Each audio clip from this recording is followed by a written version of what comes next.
and she was awarded a Qualcomm Innovation Fellowship in 2020. Xinshuo, thanks for joining us, and when you want. Yeah, thanks for the kind introduction, and it's my great honor to be here. Okay, so today I'm going to talk about a paradigm shift for the perception and prediction pipeline in autonomous driving. So let me just zoom in the screen. Okay, great. So as everyone knows, that today people believe perception and prediction are very important components in the autonomous driving stack. So what that exactly perception and prediction pipeline means? So here I show a very simple paradigm here, include the key modules such as sensor data, detection, tracking, and trajectory forecasting. I mean, there are so many other modules I didn't put here, but these are kind of the key module people use for object recognition, perception, prediction. And then people mostly view detection and tracking as a perception and trajectory forecasting for the prediction, right?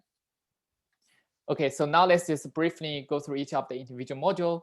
So first, for the sensor data, the most or two most common sensors people are using today are LiDAR and RGB, where the LiDAR is more like a 3D format in a set of points, and RGB is more in a 2D pixel format. And then people just pass through the data into detection module, and you will get a set of 3D bounding boxes like this, shown on the right. These 3D bounding boxes are kind of the most popular format people are using. And although there are some other representations like key points or skeleton whatsoever. And then once we have the detection, we just pass through a tracking module that will give you association across time for each individual objects. So that results a set of trajectories for each objects.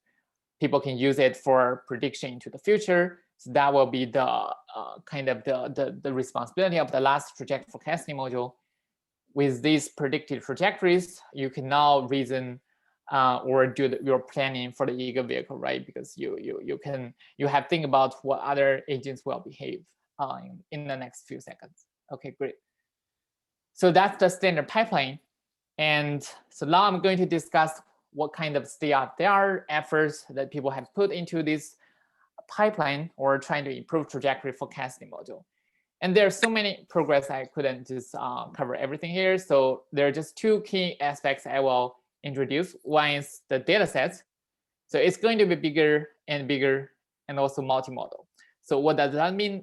So here I show a figure that is copied from the Weng paper. And you can see that in the kind of the green rectangle here, people trying to label more and more objects in the data set, right? So that object can be used for training, detection, tracking, and trajectory forecasting. And also for the scene and number of hours, LiDAR frames, and also number of images, there also become more in terms of the number of frames, right? So that's all good. People use it to improve the model based on the better data. The other important aspects is that people are trying to generate data sets with multiple futures, right? The future is uncertain from our humans' perspective, right? We always don't know what exactly is going to happen in the future, but we can kind of guess there are kind of a few possibilities there.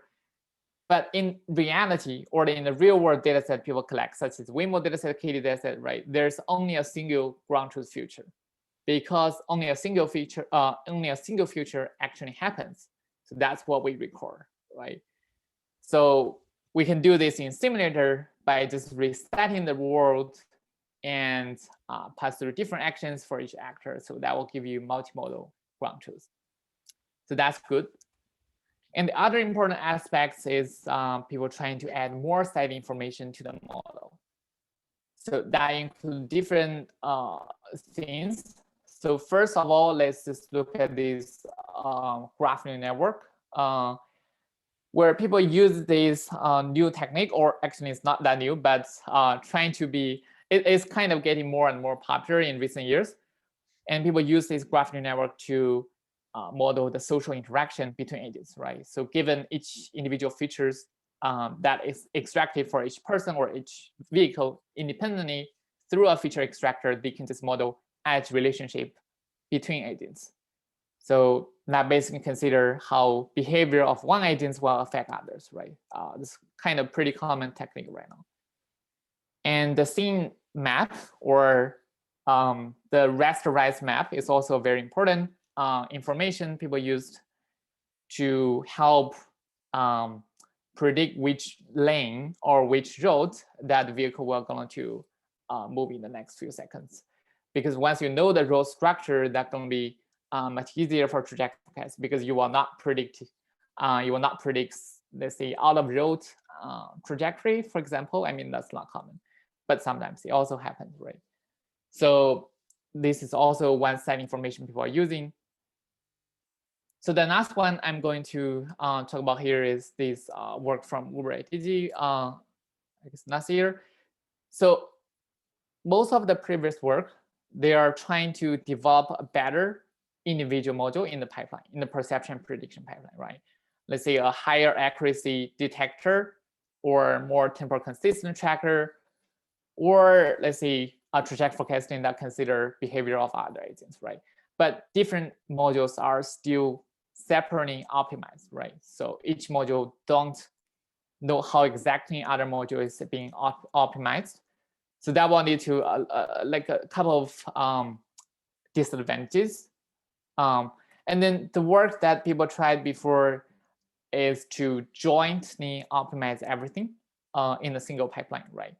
So this basically means that you propagate the gradients from the last module, the end module, like all the way down to the previous upper stream modules. So hopefully they will give you a much more consistent results across different modules, because every module is not optimized for the same or the end goal, right? So that gradient information is passed all the way down. Yeah.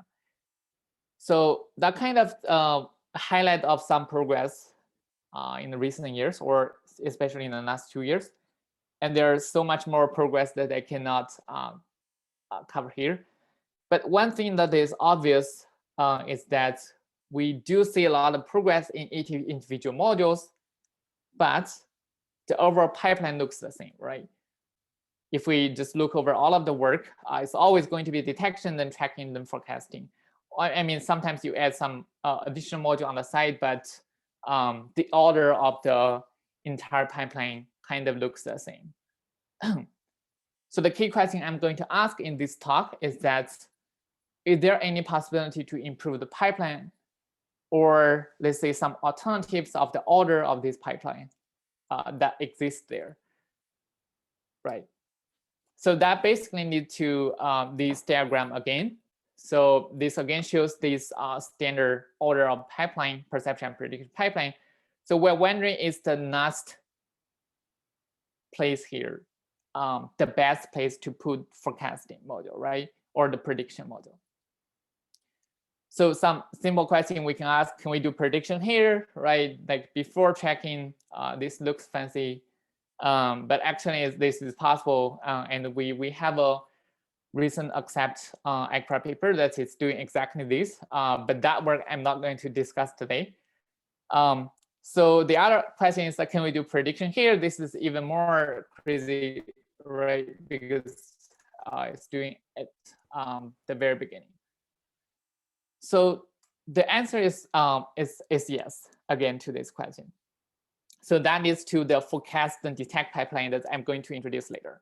So basically, our pipeline trying to inverse the order of the forecasting and put it very upfront, right? So I would say it's quite different from all the previous work, but individual kind of key points is the same, except for the forecasting, which is the key thing I will discuss later. Okay, so here, look at this figure again. This is standard pipeline. You have detection, tracking, and forecasting, right? So the detection tracking give you some trajectories of each object, and you just forecast into the future. So that's basically represented by these dotted lines for each objects.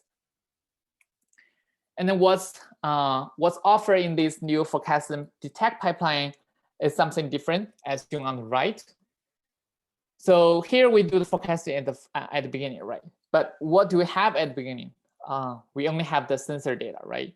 So that could be LiDAR point cloud or video data, like I said before, right? With this LiDAR data, what we can do here is forecast point cloud, right? So that's the only thing we can do because we only have point cloud here, right? So that will give you point clouds of the future frames. And then once we have this point cloud, the predicted future point clouds, we can do the same detection tracking on top of it. That will give you trajectories of object in the future frames, right? So if you look at the result of these two pipelines, they are very equivalent to each other, right? Because again, on this new pipeline, you are getting the trajectories on the future frames that is equivalent to the trajectory predicted given the past trajectory, right? So we can use this kind of probability to compare these two pipelines because we are getting the same results at the end, although the paradigm looks very different. Okay, so yeah, so that's the main difference. We move forecasting up front, and we forecast at the sensor data level, not object positions, right? Okay, so the figure looks maybe boring, so let's just look at some videos.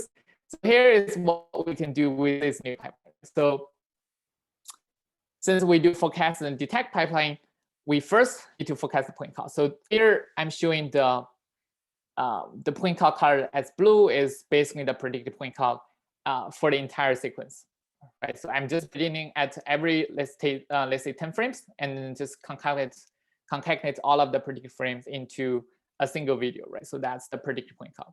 And you can see some original real LiDAR point clouds at the beginning. So that's what we use for prediction. And then all of these boxes on top is the tracked objects. When we apply detection and tracking on top of these predicted point clouds, I mean, we kind of fine-tune the detector on this new data because this predicted point cloud looks very different from the real world raw sensor raw point cloud data, right? So once we fine-tune, that's what we got. And then you can use different kind of detection tracking algorithms, obviously. So we just use some standard techniques for the detection with point arcing. For tracking, I used AB3D emoji developed by our lab. Yeah.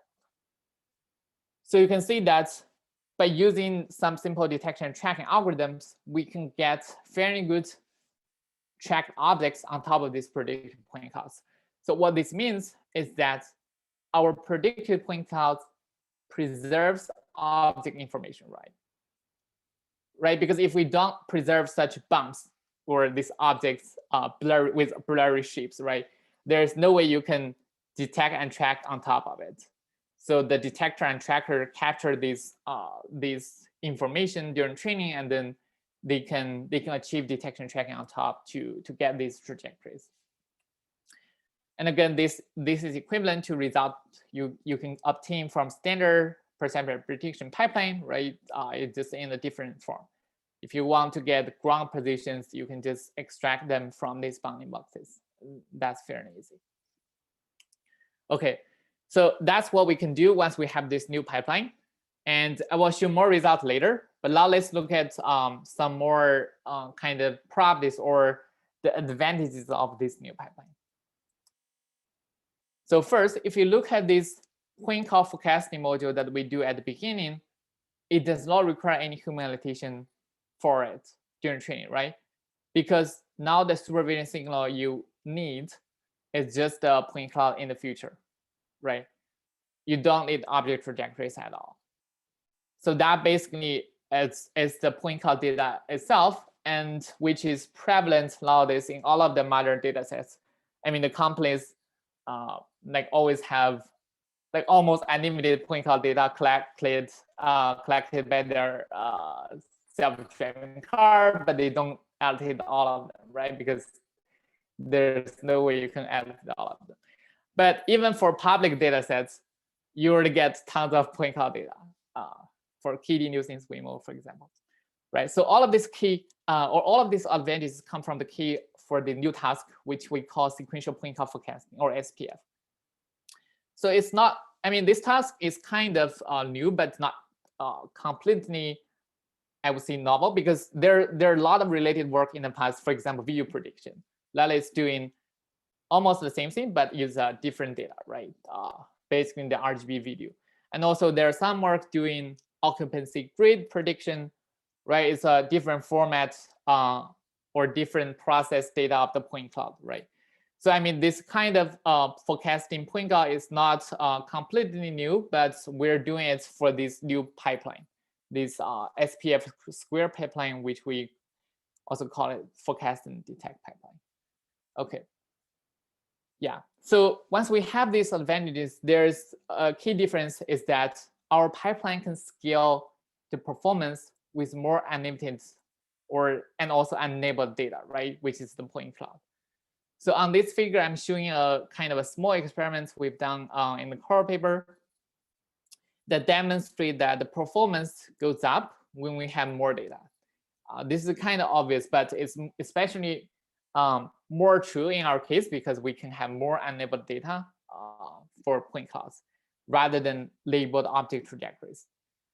So specifically for these two figures, you have the orange line showing for the Earth movers distance and the blue line for the chamfer distance matrix. People are mostly, these two matrices are kind of popular in 3D computer vision, where people evaluate like 2 point clouds and how accurate one is compared to the other, right? So the numbers are lower is better.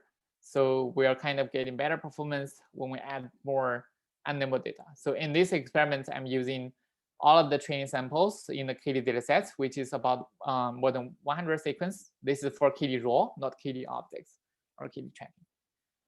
But obviously, you can combine with other datasets like Nuisance or Wemo, whatever, to do the same experiments. But there might be some issue, for example, sensor discrepancy between each dataset. But the goal here is basically just showing, okay, you can just scale the performance with more data. This is easily done in the company where you have much larger data set to execute this. Okay. So we've talked about the sequential point cloud forecasting task and also the advantages of it. So let's just now look at more closely about how exactly it's doing, right? So again, it's the task is trying to predict the future point clouds given a sequence of past point clouds, right? And it's different from trajectory forecasting task we've seen in the past, where it's look at only foreground objects. But our SPF task is looking at the entire thing. So basically, it means that you want also predict background information, not just foreground objects, right?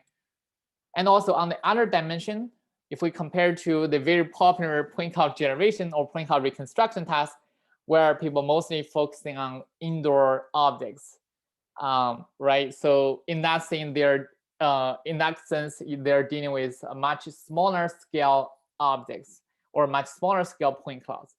For example, a few thousands of points. But in our case, it's much more challenging because the entire data we're going to process is like 1.5 millions of points.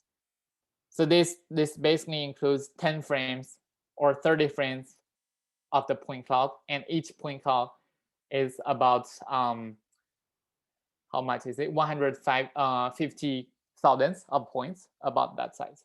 That's captured by the Velodyne LiDAR, but you can use other LiDAR as well. So it's much larger scale, right? And formally, we can just define this task here. It's fairly simple. At each frame, you have just a set of XYZ points, right? And the total number of points varies across frame, but you get very high number of points at every frames.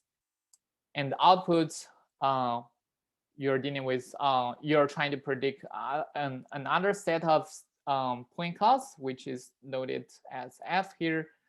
And there's also a set of points for each frame, right? And what we're trying to do is to learn a function that maps from P to F, from the past point cloud sequence to future point cloud sequence, right? So that's the model I'm showing here. Okay, so the key question here is that how we can learn an effective representation from these large-scale point cloud sequences, right? So that's the major difference compared to the prior related task. And we're proposing a very simple baseline in the core paper, which we call as FC LSTM autoencoder model. It's a very standard model people use for time series forecasting task. Right, it includes 4 modules. So first, you have this frame-wise point cloud encoder shown in the blue, right? So that will include each individual frame of point cloud. And then you have this LSTM in the middle doing temporal modeling. And afterwards, you decode the LSTM hidden feature to the point cloud in the future that you want to obtain, right? And nodes, we can just simply use chamfer distance between the predicted point cloud and ground truth point cloud. Okay, so again, here I'm showing some results. So this is for the point cloud forecasting task only. So there's no forecasting and detect pipeline. So on the top, you can see this sequence of ground truth point clouds. On the bottom, shown as blue, you'll see this prediction of point clouds from our model, the SPF net.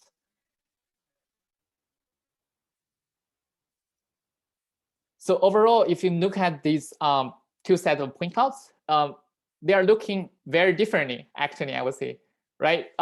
Like globally, the red point cloud definitely include more information, better structure, and some small objects, which are not kind of encoded in our predicted point cloud.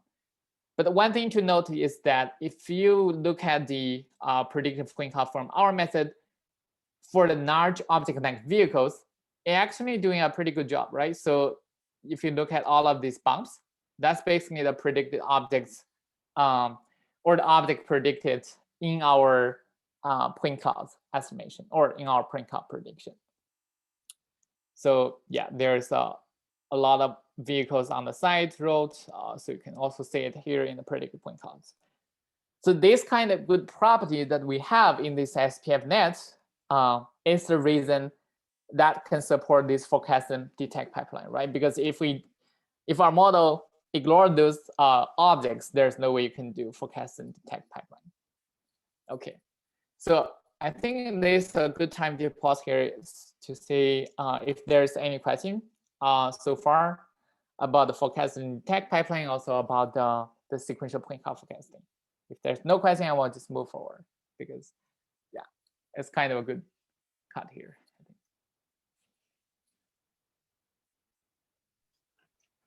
I'm not sure if you will talk about it next, but if your goal is to do tracking or detection, of course, like you don't have annotated data, right? But can you do something to avoid like caring about all the points in the point cloud and maybe focusing on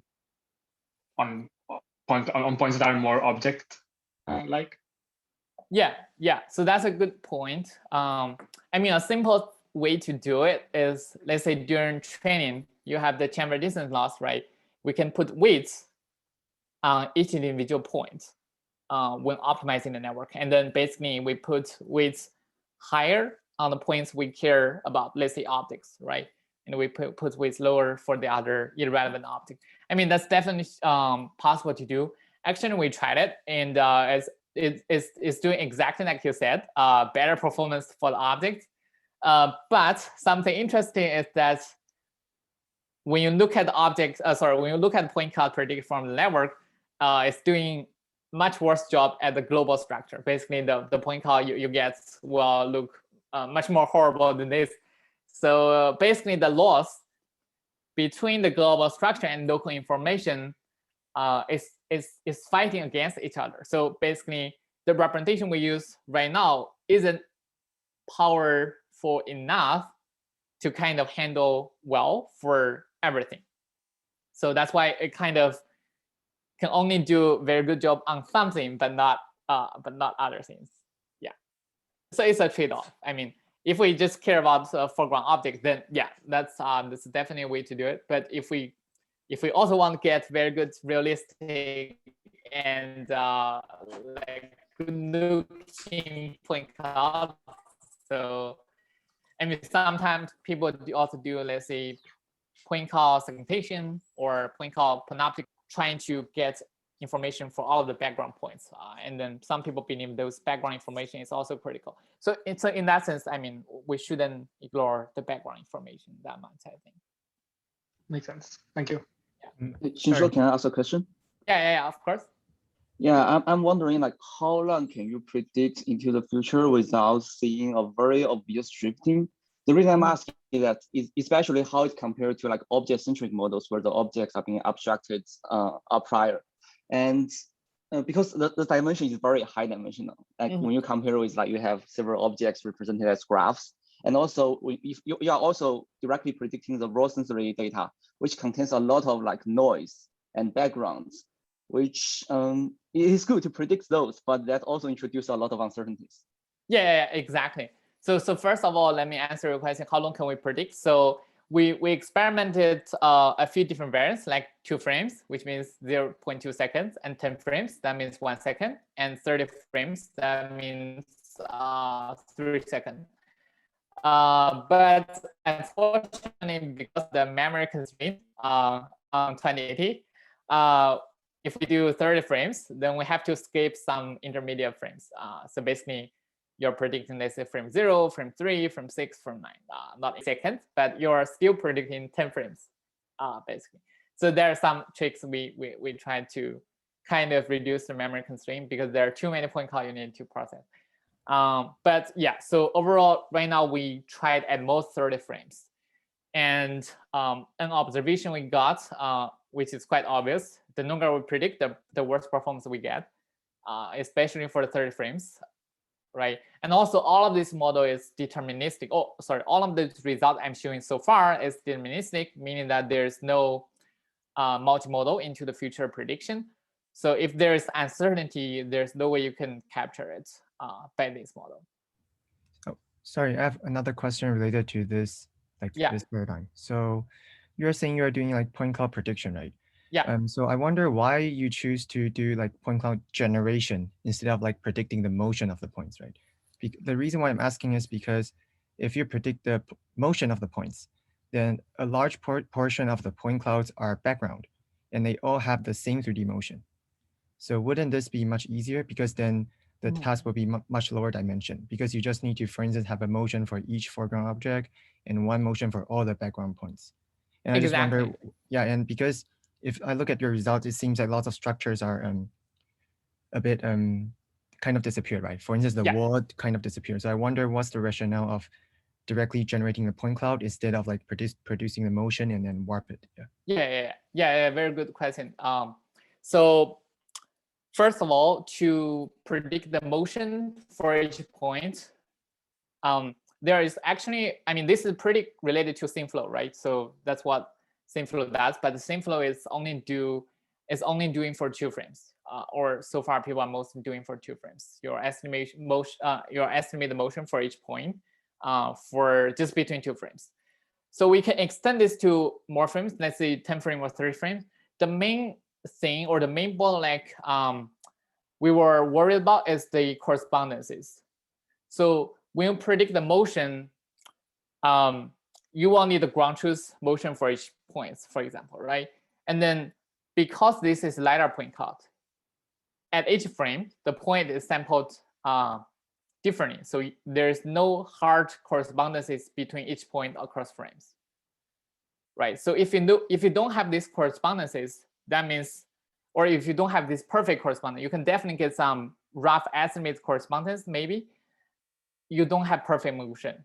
And if you don't have perfect motion and you predict for known horizon, let's say 10 frames or 30 frames, you will get, you will need to run training probably, right? Because the correspondence is not accurate, and then because of the time shift or the motion shift accumulation across 30 frames, it's probably going to be doing some run training for the motion, right? So does that answer your question? Okay, thank you.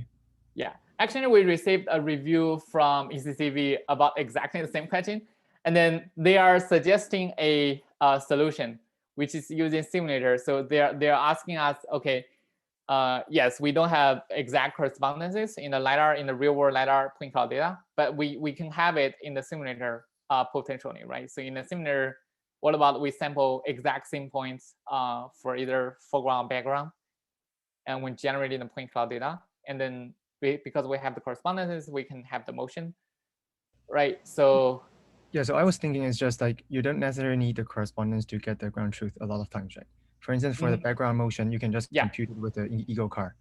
And for the, and for the bounding box exactly. labels. Yeah, but that's only accounts for the vehicles in the background. But how about the pedestrians? For deformables, that might be an issue. But I was just thinking, why not? Since you are using transfer distance loss. Yeah. Okay. Yeah. Yeah. I totally understand it. Actually, we were trying to do this at the beginning before thinking about this point cloud forecasting directly without correspondences, because later on we realized, okay, this problem is easier in the formal formulation because we have the point cloud data already. There's nothing we need to process in terms of the data. But I do agree. I mean, doing the motion estimation probably going to make the task easier, although you probably need to prepare the data in a more serious way, either for deformable or non-deformable objects. Yeah, because pedestrian is definitely an important component we need to care about in autonomous driving, so we cannot ignore it at all. Okay, great. So we kind of passed 40 minutes. Let me try to speed up. Probably I don't have time to go through everything. So maybe let me just skip this part. So this part basically illustrates the encoder we use for each LiDAR point cloud frame. So it's fairly easy. So basically what we are doing is given point cloud data, we convert it to a range map. Some people may already familiar with it. It's nothing but a spherical projection of the point cloud. So the x-axis accounts for the azimuth, and the y-axis accounts for the elevation. So that's what you get by projecting it as shown here. And then later we just use the 2D CN to get the hidden feature for each LiDAR frame. Yeah, and then the LSTM is fairly simple. We just use sequence to sequence model, right? And loss function, chamber distance loss, and one. So I will basically skip this part because this probably a little bit boring. So more interesting part I'm going to show is this. So this is the result we get by applying detection on the predicted point clouds, right? So when we do the forecast and detect pipeline, first, when we forecast the point clouds, the next step is doing the detection, right?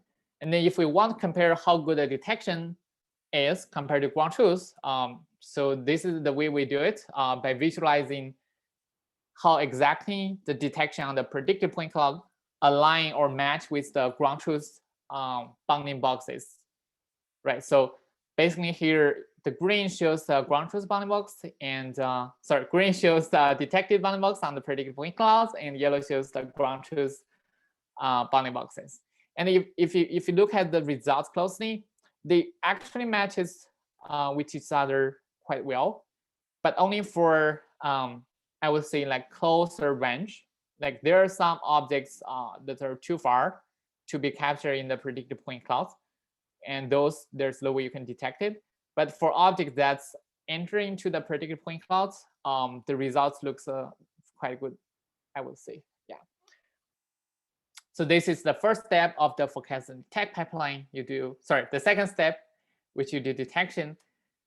And then the next step is where do tracking on top of the detections, right? So again, on the top, I show the prediction. On the bottom, I show the ground truth.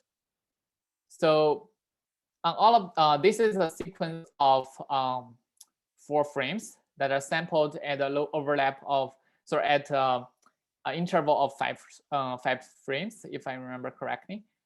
And although the counter will be different for the top and bottom because the absolute identity number is different for objects in ground truth and prediction.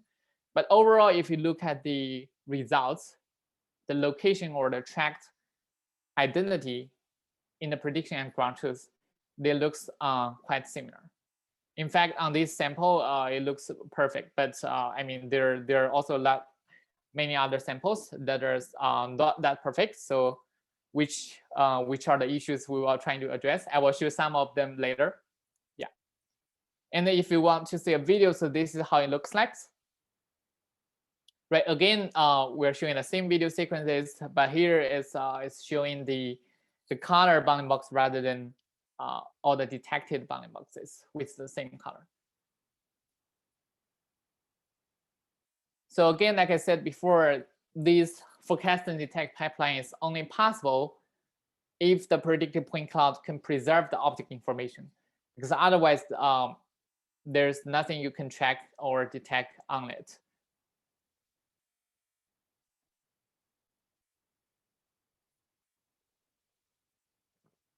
Okay, great. So if there are no other questions, I'm going to talk about some limitations and further techniques we use to improve this sequential point cloud forecasting task. Okay, so the first limitation we have is that the predicted point cloud an object does not look real, right? It's missing a lot of details, like mentioned by Rachel before, right? So there are walls and there are pedestrians, and there are some, I don't know, traffic lights, which does not included in the predicted point clouds.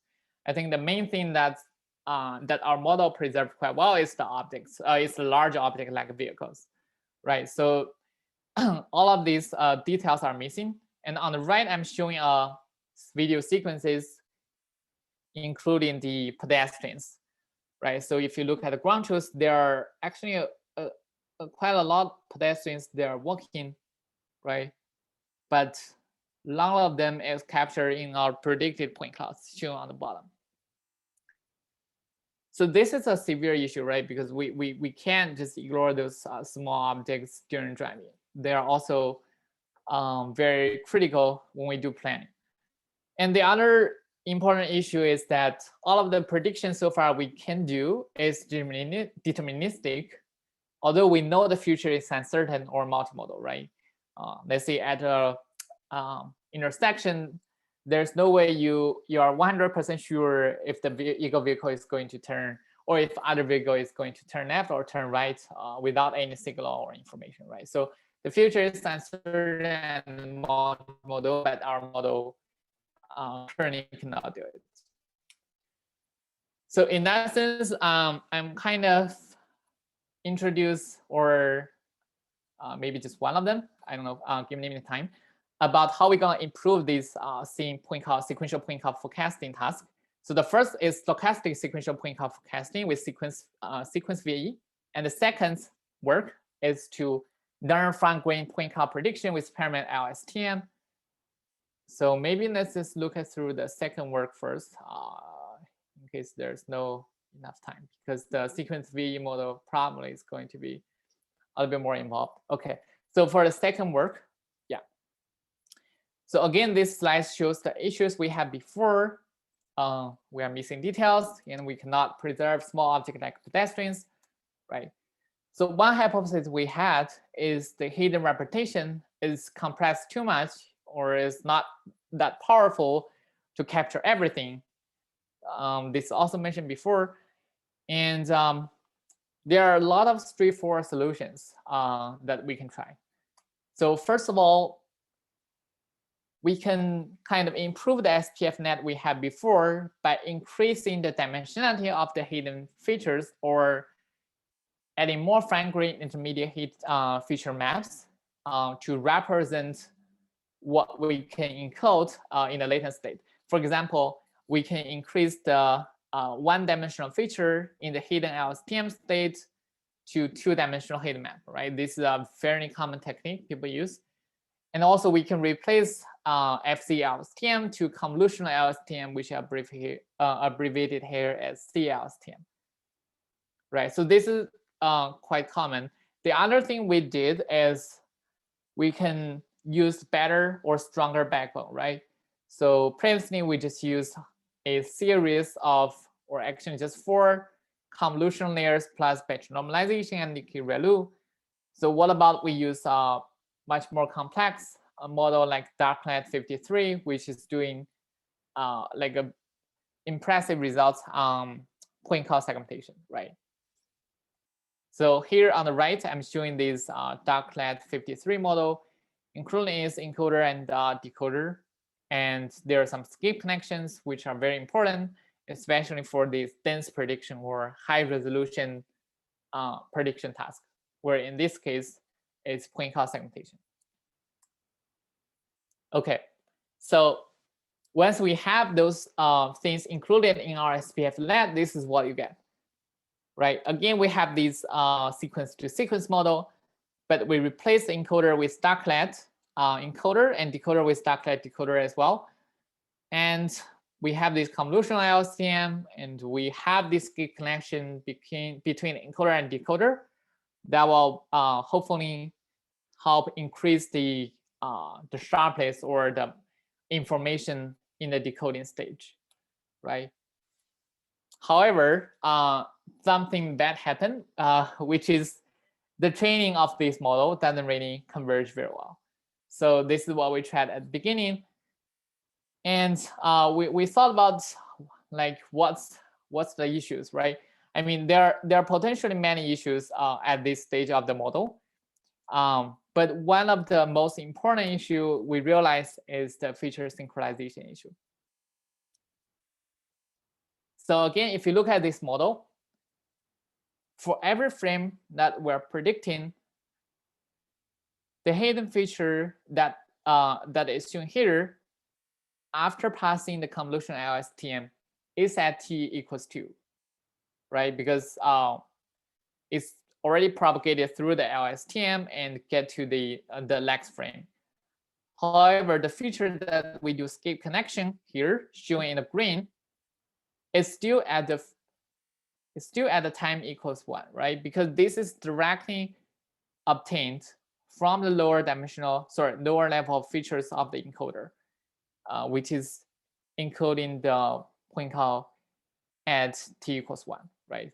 So these two features are at different time steps, which causes the training kind of unstable, because the decoder trying to combine the feature at different time step and use that to decode the point cloud at t equals 2, which is problematic. So once we realized the issue, what we did is a pyramid LSTM. Or essentially, this pyramid LSTM is a spatial hierarchical LSTM, and each of the hierarchy operates on the different feature scales. So this man looks a little bit abstract. So what does it mean is as follows. So here I'm showing this figure again, which has the exact same architecture as before, but we remove the connection, which is we remove the skip connection, which is problematic.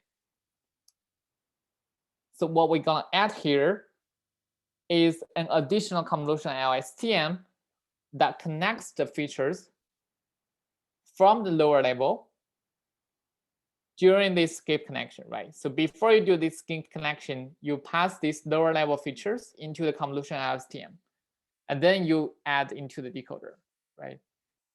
So we can do this again for the even lower level features and use an even different LSTM. And all of this LSTM 1, 2, 3, they're operating at different scales because the heat map you're processing is at different sizes. And again, we can add this temporal dependency for each LSTM. So that will kind of conclude this pyramid LSTM approach we are using. And not surprisingly, this model converges much better compared to these the previous model without this pyramid LSTM. And there are a lot of quantitative improvements on different metrics. Okay, so here's what we can do once we have this pyramid LSTM. So once again, we're comparing the SPF-net and pyramid LSTM on the left and right. And here, one interesting thing we did is we are trying to colorize each point to indicating the error.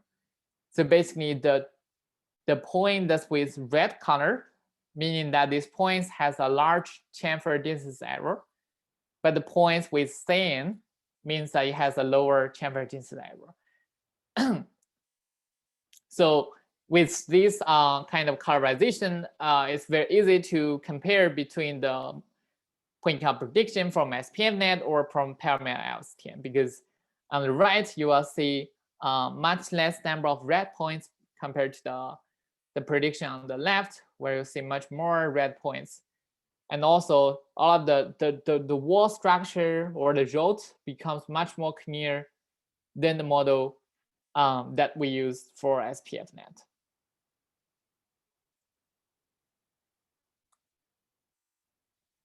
And one other kind of observation we had is that when we're trying to predict the point cloud containing pedestrians using SPFnet, it doesn't really work that well, right? So we're trying to do this experiment again, but using the pyramid LSTM.